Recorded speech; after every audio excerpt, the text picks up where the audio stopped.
বিসমিল্লাহির রহমানির রহিম। প্রিয় শিক্ষার্থীরা, আজকে আমাদের তৃতীয় দিনের ক্লাস হতে যাচ্ছে। আমি তোমাদের নিশ্চয়ই কিছু বাসার কাজ দিছিলাম, সেটা ইলেকট্রন বিন্যাস। তোমাদের হয়তোবা তোমরা খাতার মধ্যে লিখে রাখছো কিংবা মনে করছো আর কি। দেখো দেখি কি কি ইলেকট্রন বিন্যাস দিছিলাম। এরকম কিছু ইলেকট্রন বিন্যাস দিছিলাম, হয়তোবা এই যে জিরকনিয়াম, টি, তারপরে মার্কারি, জেনন, এরকম কিছু প্রায় ৮-১০টা মৌল আমরা ইলেকট্রন বিন্যাস এরকম দিয়েছিলাম। সেগুলো আমাদের বাসায় প্র্যাকটিসের জন্য দিয়েছিলাম। আসলে তোমরা কতটুকু প্র্যাকটিস করছো আমি জানি না, তবে আমি এখানে করে দিচ্ছি, তোমরা মিলে নিতে পারো যে আসলে কতটুকু ঠিক হয়েছে না হয়েছে। তার আগে মনে করো যে আমরা যদি আয়রন দিই, আর্সেনিক দিই, এরকম বিভিন্ন মৌলের আমরা ইলেকট্রন বিন্যাস কি কি আমরা করতে পারো। ঠিক আছে, তো আমি শুরু করি। দেখো তোমরা একটু বোর্ডে খেয়াল করো, যেমন আয়রন 26। অবশ্যই এর অ্যাটমিক নাম্বারগুলো মুখস্থ রাখতে হবে, বুঝতে পারছো? কি নাম্বার মুখস্থ করতে হবে বলো? অ্যাটমিক নাম্বার মানে পারমাণবিক সংখ্যা। তাহলে পারমাণবিক সংখ্যাটা কি? সেটা প্রোটন সংখ্যা, আর প্রোটন সংখ্যাটা সেটা কি? ইলেকট্রন সংখ্যা। হ্যাঁ, তাহলে 26। তাহলে তোমরা জানো নিশ্চয়ই 1s2 2s2 2p6 3s2 3p6। এখানে 3d, এখানে 4s। অবশ্যই 3d এর আগে 4s অরবিটাল ইলেকট্রন প্রবেশ করবে, সেটা আমরা আগেও বলেছিলাম। আমরা ওখানে n+l এর নীতি একটা আমরা পড়েছিলাম, যেটাকে আফবাউ নীতি বলা হয়। তাহলে অবশ্যই এখানে তারপরে ইলেকট্রন এখানে প্রবেশ করলো। তাহলে এখানে দেখো 20টা ইলেকট্রন হলো, আর কয়টা লাগবে? 6টা, এই 26। প্রিয় শিক্ষার্থীরা, তোমরা সুন্দর করে আশা করি মিলিয়ে নিতে পারছো আর কি, এবং তোমাদের হয়েছে আশা করি। হ্যাঁ, নেক্সট এবার আয়রনের পরে আমরা যদি এবার আর্সেনিক যাই, দেখো আর্সেনিক 33।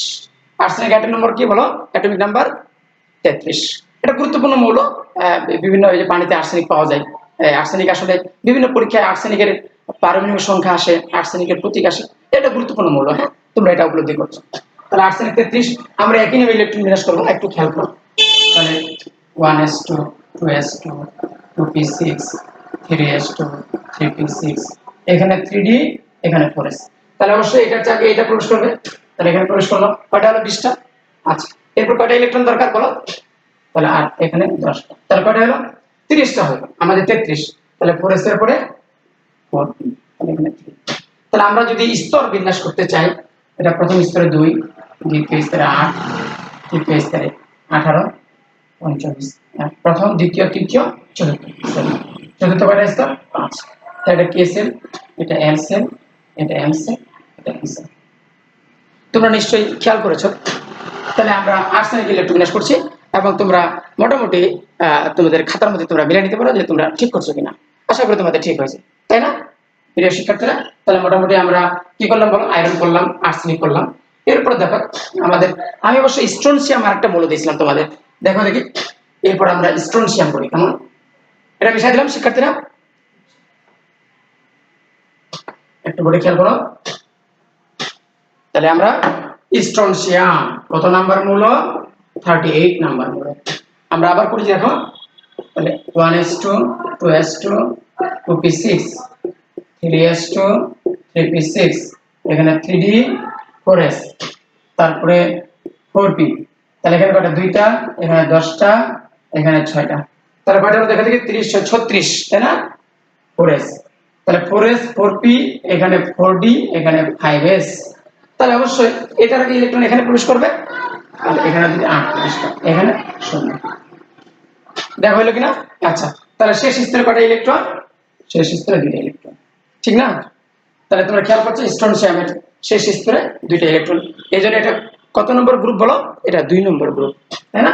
আচ্ছা, এরপরে আমি বলছিলাম যে জিরকনিয়াম 40। একটু বড় খেয়াল করো শিক্ষার্থীরা।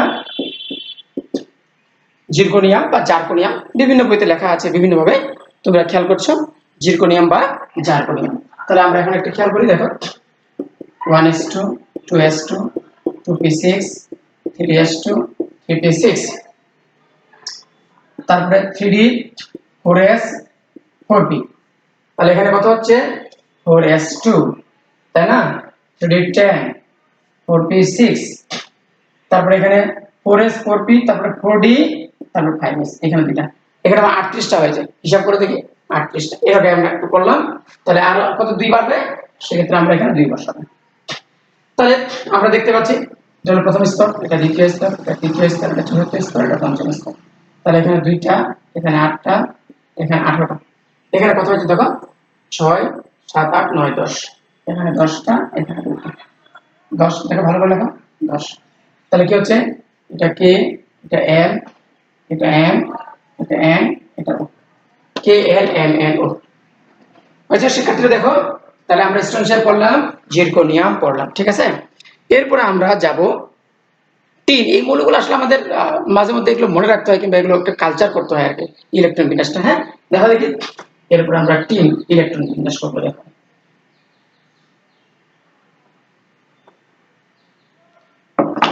কি বললাম, দেখো টিন, এটা 50 নাম্বার মৌল, 50 নাম্বার মৌল। হ্যাঁ তাহলে আমরা একই ইলেকট্রন বিন্যাস করে দেখো, তাহলে 1s2 2s2 2p6 3s2 3p6 3d, এখানে 4s 4p 4d, দেখো 5s 5p। বডি খেয়াল করো, তাহলে ইলেকট্রন আগে এখানে প্রবেশ করবে, তারপর এখানে প্রবেশ করবে, এরপর এখানে প্রবেশ করবে, এরপর এখানে প্রবেশ করবে। তাহলে কয়টা আছে খেয়াল করো, 38টা। 38 আর এখানে 10টা, এর ধান কত কত বলো, এর ধান কত 10, কয়টা হলো বলো, 48টা হবে। আর কয়টা দরকার, 2টা, এই শেষে 2টা বলবে। তাহলে প্রিয় শিক্ষার্থীরা তোমরা খেয়াল করছো, তাহলে প্রথম স্তরে 2টা, তারপরে 8টা, তারপরে 18টা, তারপরে এখানে কয়টা, এখানে 18টা হচ্ছে, আর এখানে 4টা হচ্ছে। হিসাব করে এখানে 2, এখানে 6 2 8, এখানে দেখো 18, এখানে দেখো 18, এখানে 4।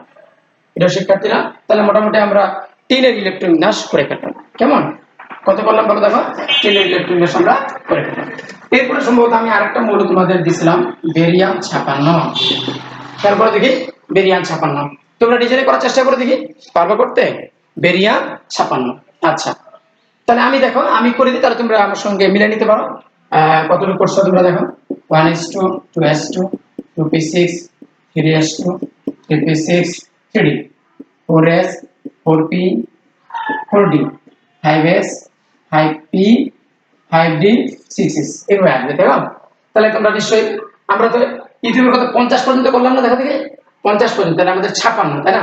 তাহলে আমরা ইজিলি বসাই দিচ্ছি দেখো, তাহলে এখানে 2টা, এখানে 10টা, এখানে 6টা, এখানে 2টা, তাহলে আমরা এখানে 10টা, তাই না। তাহলে আমাদের এখান থেকে কত করছে দেখো, তাহলে এখান থেকে হচ্ছে আমাদের কত, 30 30 আর 36 37 38 48, তাহলে আমাদের কয়টা প্রয়োজন দেখো, 48। তাহলে এখানে আমাদের 48, এখানে 6টা থাকবে, তাহলে 48 আর 6 কত হচ্ছে, 49 50 51 52 53 54, তাই না। এখন এখানে প্রবেশ না করে এখানে প্রবেশ করবে, কারণ ডি অরবিটাল চেয়ে এস অরবিটালের শক্তির মান কম এই জায়গাতে। এখানে 5d, এখানে 6s, তাহলে 5 আর 2 7, এখানে 6, অবশ্যই ইলেকট্রন সেখানে আগে প্রবেশ করবে, তাহলে এখানে 2, এখানে আর ইলেকট্রন যাবে না। তাহলে প্রিয় শিক্ষার্থীরা তোমরা নিশ্চয়ই উপলব্ধি করছো কিংবা দেখতে পাচ্ছ যে বেরিয়ামের শেষ স্তরে 6টা ইলেকট্রন, এই জন্য এটা গ্রুপ নম্বর 2 অবস্থান করছে, এটা জানো মোটামুটি। তাহলে আমরা ইলেকট্রন বিন্যাসগুলো এইভাবে করতে পারি। তোমরা আরেকটু বড় ধরনের করতে পারো, সেটা হলো মার্কারি 80 লেড 82, এই মৌলগুলো করতে পারে। কেমন, দেখো আমরা সেটা মিলাই নিই।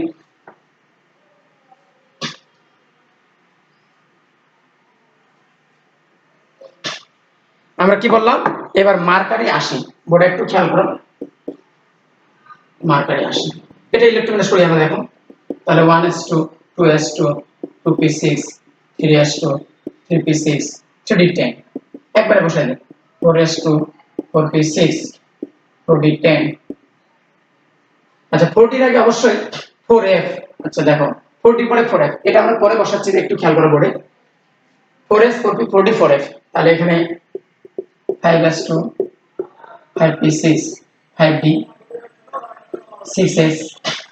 হ্যাঁ আচ্ছা, তাহলে এখন দেখো তোমরা, আমরা যদি হিসাব করতে চাই, তাহলে আমাদের এখান থেকে কত হয়েছে দেখো, এখান থেকে 30 36 38 48 54, হ্যাঁ 56, ঠিক আছে না, 56। আচ্ছা এখন দেখো এখানে 4f, এখানে 5d, তাহলে 4f এর মান কত দেখো, 4 3 7, এখানে 5 2 7, খেয়াল করছো তোমরা। আমি কি বললাম বলো, এখানে 4f n প্লাস n যদি আমরা হিসাব করতে চাই, একটু বলে খেয়াল করো, 4f অরবিটাল, 4f অরবিটালের ক্ষেত্রে n প্লাস n এর মান কত দেখো, তাহলে n এর মান কত 4, l এর মান 1, l এর মান 3, 4 3 7। আবার 5d অরবিটালের ক্ষেত্রে দেখো, এটা রাফ করতেছি, তোমরা নিশ্চয়ই খেয়াল করছো, 5d অরবিটালের ক্ষেত্রে n প্লাস n এর মান কত দেখো, n এর মান 5, l এর মান d, d এর মান 7। তাহলে দুটি অরবিটালের যদি n প্লাস l এর মান সমান হয়ে যায়, তবে যেটিতে n এর মান কম তার শক্তি কম এবং ইলেকট্রন তুলনামূলকভাবে সেই অরবিটালে আগে প্রবেশ করবে। তো নিশ্চয়ই শিক্ষার্থীরা তোমরা সেটা আগেও তোমাদের আমি পড়াইছিলাম এবং তোমরা খেয়াল করেছো এটা দেখো। তাহলে আমরা অবশ্যই 5d এর আগে 4 অরবিটাল ইলেকট্রন আগে প্রবেশ করবো, তোমরা এটা নিশ্চয়ই উপলব্ধি করছো। তাহলে আমরা অবশ্যই এখানকার আগে এখানে ইলেকট্রন প্রবেশ করবো। তাহলে এখানে হচ্ছে 56, দেখো 56 8 14। তাহলে আমরা যদি হিসাব করে দেখো 56 8 14, তাহলে কয়টা 6 4 10, এটা 6 1 7, তাহলে আমাদের 70টা ইলেকট্রন হয়ে গেল। আমাদের কয়টা ইলেকট্রন দরকার? দেখো 80টা। তাহলে এখন এটার পরে এটা ইলেকট্রন প্রবেশ করবে, তাহলে এখানে 10। প্রিয় শিক্ষার্থীরা, আমরা মোটামুটি মার্কের ইলেকট্রন বিন্যাস করে ফেললাম। দেখো হয়েছে তোমাদের সঙ্গে মিলছে কিনা? তাহলে এটা কিন্তু শক্তি স্তর, এটা প্রথম স্তর, এটা দ্বিতীয় স্তর, এটা তৃতীয় স্তর, এটা চতুর্থ স্তর, এটা পঞ্চম স্তর, এটা ষষ্ঠ স্তর। তোমরা খেয়াল করেছো? হ্যাঁ, এটা অবশ্য 10 আর 2 12 নম্বর গ্রুপে অবস্থান করছে। আমরা এটা তৃতীয় অধ্যায়ে পড়বো, পর্যায় সারণীতে মৌলের অবস্থান ইলেকট্রন বিন্যাস। পর্যায় সারণীতে হ্যাঁ মৌলের যে অবস্থানটা ইলেকট্রন বিন্যাস সাহায্যে সেটা আমরা কি করব? নির্ণয় করব।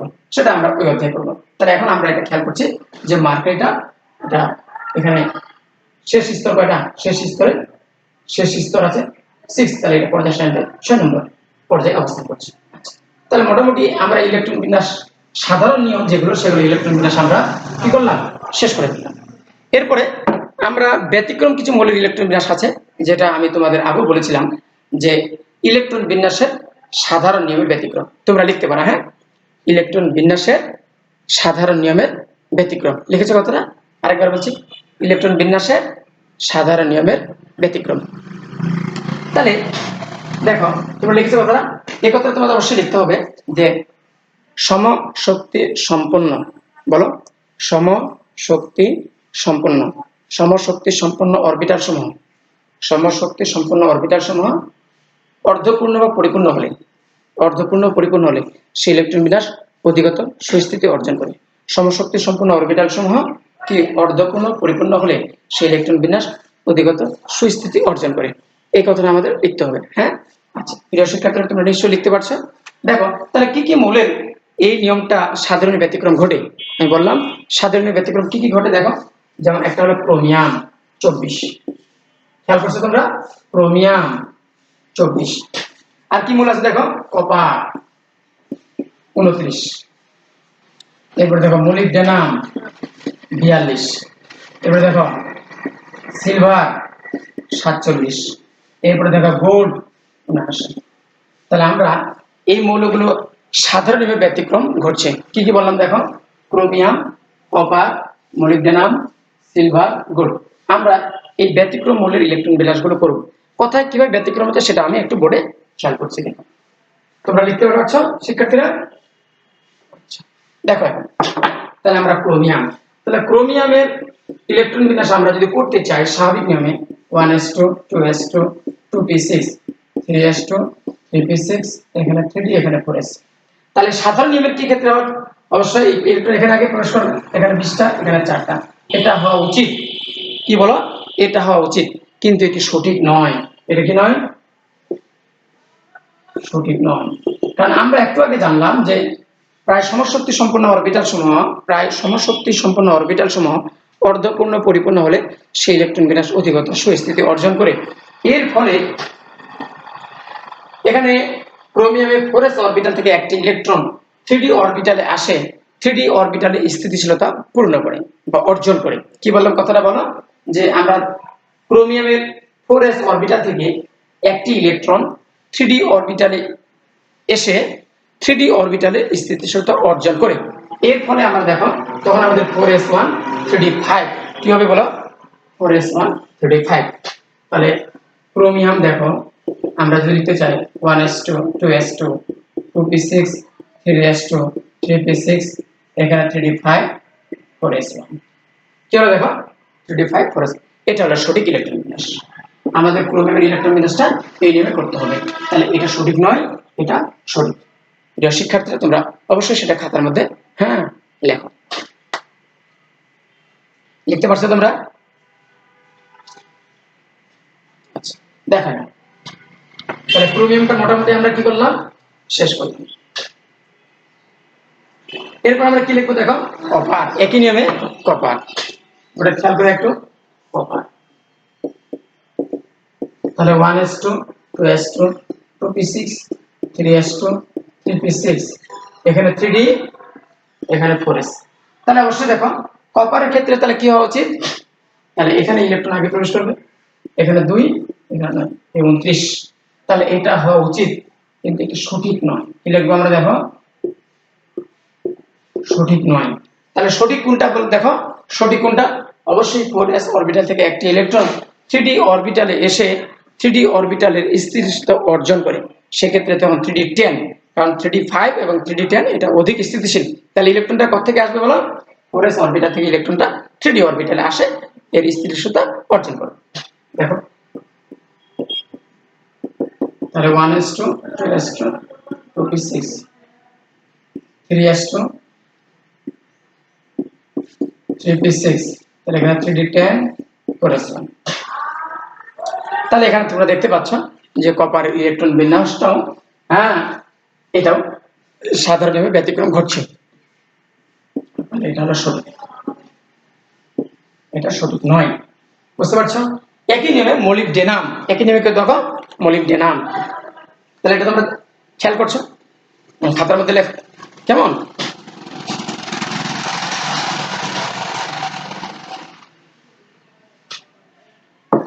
তাহলে তোমরা এখন আমি মলিবডেনাম লিখতেছি 42, কেন 42, তাহলে অবশ্যই খেয়াল করে পড়ে 1s2 2s2 2p6 3s2 3p6 3d 4s 4p 4d 5s, তাহলে অবশ্যই এখানে 2টা, এখানে 10টা, এখানে 6টা। তাহলে দেখো এখান থেকে 30 হয়েছে কিনা দেখো, 30 মোটামুটি হয়েছে, এখান থেকে 30 6 36, তাহলে আমাদের কয়টা দিয়ে আছে 36, তাহলে 6টা ইলেকট্রন, 6টা ইলেকট্রন আমরা তাহলে অবশ্যই স্বাভাবিক নিয়মে কি হওয়া উচিত ছিল, এখানে 2টা, এখানে 4টা, কি হওয়া উচিত ছিল বলো, এখানে 2টা, এখানে 4টা। কিন্তু আমরা জানলাম যে না, আমাদের অরবিটালে স্থিতিশীলতা অর্জনের জন্য অবশ্যই 5s থেকে একটা ইলেকট্রন 4d অরবিটালে এসে 4p অরবিটালে স্থিতিশীলতা পূর্ণ করে বা অর্জন করে। তাহলে আমরা কি লিখবো, এখানে 1, এখানে 5।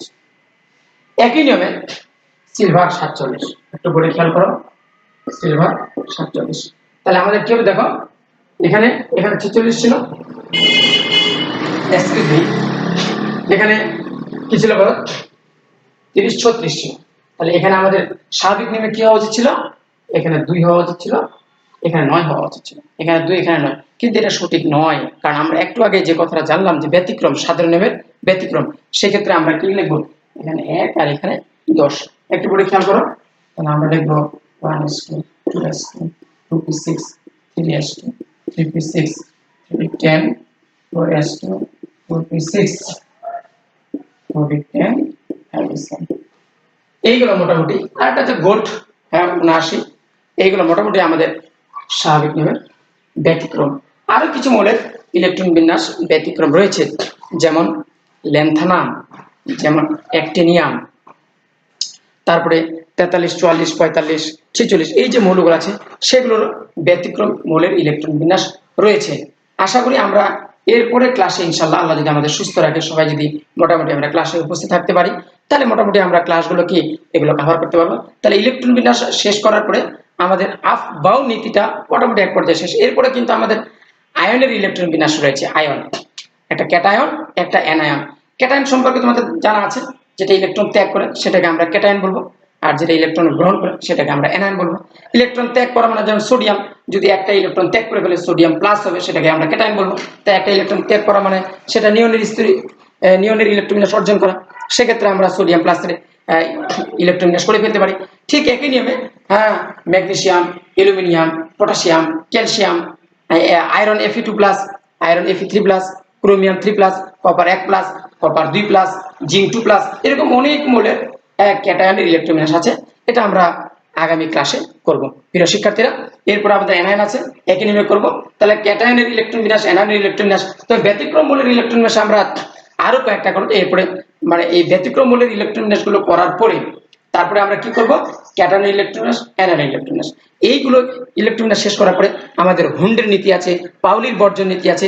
এই নীতিগুলো ইলেকট্রন বিন্যাসগুলো আমরা করে ফেলবো। প্রিয় শিক্ষার্থীরা, আজকে এই পর্যন্তই। আল্লাহ হাফেজ। সবাই সুস্থ থাকো, ভালো থাকো। সবাইকে ধন্যবাদ। আসসালামু আলাইকুম।